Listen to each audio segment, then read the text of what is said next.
From the scorching plains of sub-Saharan Africa to the brutal cold of the Arctic Circle, this vehicle has driven everywhere on our green earth. It's a shining beacon of utilitarian belief and perfected practicality. So lower your tire pressure, lock up them diffs, and put her in low. It's time to go off-road. This is everything you need to know to get up to speed on the Toyota Land Cruiser.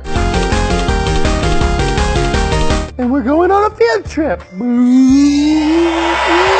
I'm at the Land Cruiser Heritage Museum in Salt Lake City, Utah, surrounded by the most strategic collection of Land Cruisers in the world.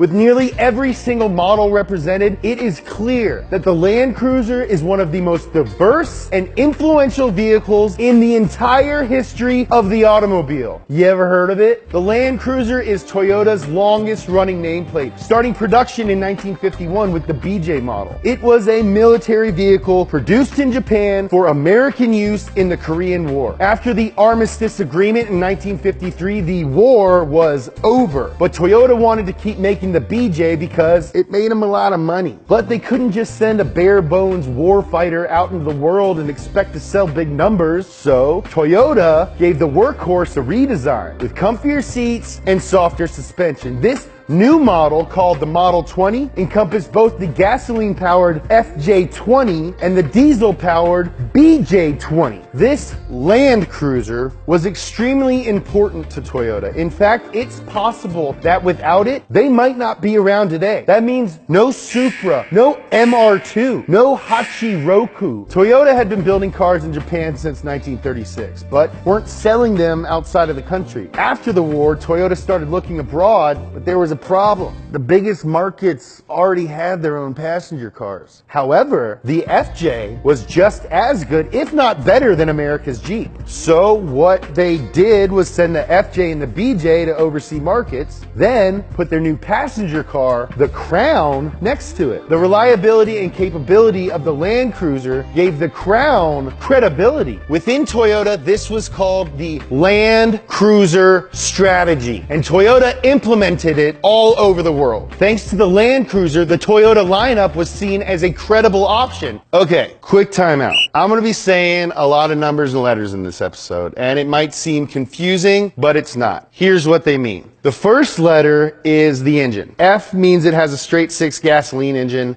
B is a 4-cylinder diesel engine. And H means your cruiser has a 6-cylinder diesel. J is Toyota talk for Land Cruiser. Most people say it stands for Jeep, but it's never been officially confirmed by Toyota. The number after the J is the body style. 40 through 42 is short wheelbase. 43, 44, and 46 are medium wheelbase. 45s and 47s are long wheelbases, both available in Troopy and truck. So, when you hear someone say FJ44, that means it's a 6-cylinder gas Land Cruiser in the 40 series with a medium wheelbase. See? Easy. 1960 saw the first refresh of the FJ line, the Model 40. Yeah, it looked pretty similar to the Model 20, but the 40 was better in every way. Toyota had refined their construction techniques, so the frame and body were stronger. The FJ40 also had a low-range gear that made off-roading way easier. And the Model 40 had more horsepower, 125. You might be saying, gee whiz, James, that doesn't sound like a lot. And you're right, but horsepower isn't that important for off-roading, dum-dum. It's all about the torque. The next FJ update was in 1967, the Model 55 FJ. It was basically a station wagon for the Outback. Some versions had seating for up to 9 people. That's more people than were in my 8th grade graduating class. The Model 55 is probably the funkiest looking of all of the Land Cruisers, earning the nickname Iron Pig because some people thought it looked like a pig that was made out of metal. The Model 55 marked a transition in thinking around utility vehicles. Yes, they can be used to do work in remote places, but they can also carry people. Just like the pickup truck, people were starting to see that the Land Cruiser wasn't just meant for work. It was also meant for life. The paradigm shift was complete when Toyota dropped the Land Cruiser Model 60 in 1980. It was still the unstoppable off-roader people came to know and love, but now there was a luxury model. The GX had a moonroof, power mirrors, and more comfortable interior. Toyota knew that customers were shopping the Land Cruiser against the Land Rover, and that it needed to be better if they were going to compete. The most critical component was the Land Cruiser's solid front axle. What's a solid front axle? On heavy-duty vehicles, the wheels are connected with a solid beam. This is stronger than independent suspension and perfect for hauling stuff around. The simple nature of solid axles made them more reliable, which is exactly what you want when you're out in the bush. There are less components to break, so if something goes wrong, it's easier to fix. Plus, a solid axle lets you get sweet flex, bro. However, solid axles aren't great for handling and aren't as comfortable on the road. To solve this, Toyota put softer springs in the Land Cruiser, which allowed them even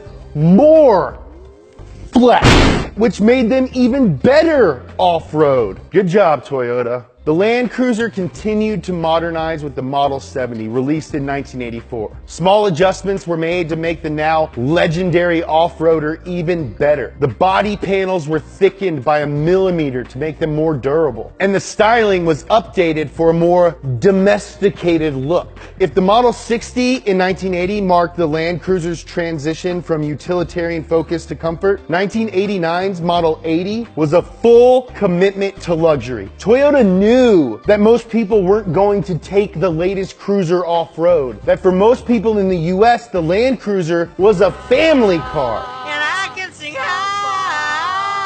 But the Land Cruiser didn't mind because it was still a bad A Explorer. It didn't matter if the Model 80 eventually got safer features like anti-lock brakes and airbags, because in 1996, the Land Cruiser earned the ultimate in off-road credibility. The Dakar Rally is one of the most demanding races on earth, spanning from Granada, Spain to Dakar, Senegal, navigating city streets, sand dunes, and some of the most treacherous terrain on earth. Toyota entered 2 Model 80 Land Cruisers in the unmodified diesel class. That means they didn't modify them. And guess what? They won! Toyota would return in 2001 and win again. And if that wasn't enough, they won again in 2005. Oh, that's still not enough? They came back in 2014 and won again. It goes without saying, but you can't stop a Land Cruiser. In 1998, however, the 80 series was replaced by the Land Cruiser 100. By now, everyone knew that Land Cruiser was the best. We all knew this. It rode like a cloud over roads that were impassable to lesser vehicles. It could maneuver itself over the most unforgiving terrain, and it would not die.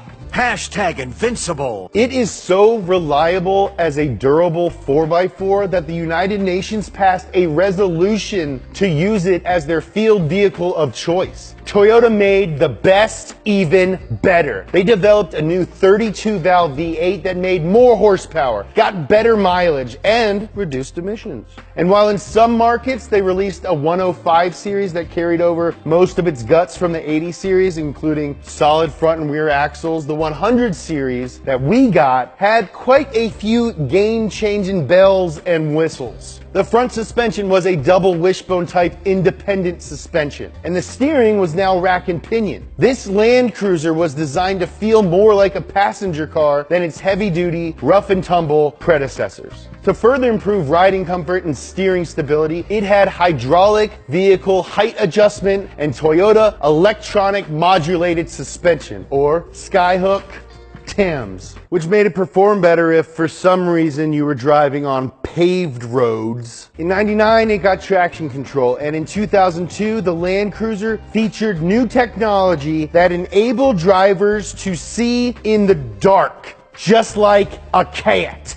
Night View uses headlight projectors to emit near-infrared light. Then a camera captures that reflected radiation, a computer processes it, and it projects a black and white image on the windshield. I'm serious. They made this. This is Bruce Wayne stuff. Though the Land Cruiser 100 continues to evolve on the path of luxury passenger car, there are still users overseas who must drive it off-road. To meet the needs of Australia, Africa, and other rugged environments, Toyota is still cranking out the Land Cruiser 105 series. No matter how much it takes on the aura of luxury, the Land Cruiser is never far from its roots as an off-road vehicle. The latest version is no different. The 200 series is one of the most capable off-roaders, let alone luxury off-roaders, that you can buy today. It is a beautiful monster. Introduced in 2007, the 200 series pioneered features like downhill assist control, off-road analog brakes, and crawl, all caps, which is basically cruise control for the trail. Using weird computer science, it basically drives itself.